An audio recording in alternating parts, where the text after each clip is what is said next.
तो बच्चों इस प्रॉब्लम में ये कह रहा है कि इन deriving Bernoulli's equation we equated the work done on the fluid in the tube to its change in the potential and kinetic energy. What is इसमें फर्स्ट पार्ट क्या है कि what is the largest average velocity of blood flow in an artery of diameter 2 into 10 to the power minus 3 meter if the flow must remain laminar? Do the dissipative forces become more important as the fluid velocity increases?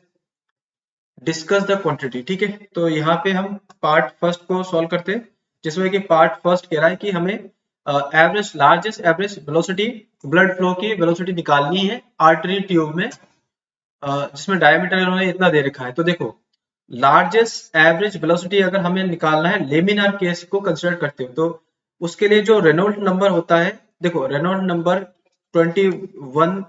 2100 से छोटा रहना चाहिए, तभी ये क्या होगा laminar होगा, पहली कंडीशन। ठीक है, तो हम यहाँ पे R इक्वल टू 2000 ले लेते हैं, क्योंकि 2100 तो हो नहीं सकता, तो इसमें मैक्सिमम अपने पास R कितना होगा, ये आपका हो जाएगा 2000, क्योंकि यहां तक ये लेमिनार रह पाएगा।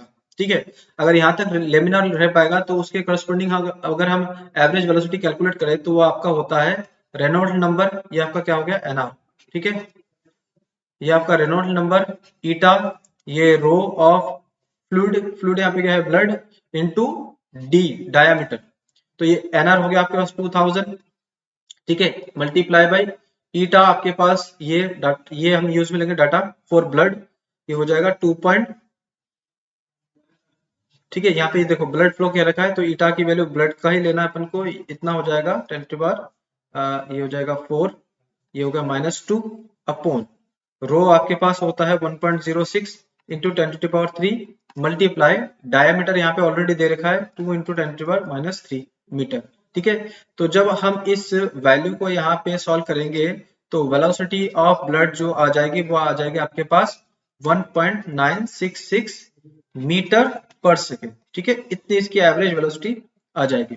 नाउ पार्ट बी को अगर हम डिस्कस करें तो यहाँ पे क्या कह रहा है कि do the dissipative force become more important as the fluid velocity increases. तो यस, देखो डिसिपेटिव फोर्स है ना, डिसिपेटिव फोर्स या ड्रैग फोर्स, अगर आप इसको देखते हो तो ये क्या आता है 6 पाई ईटा R इंटू वी।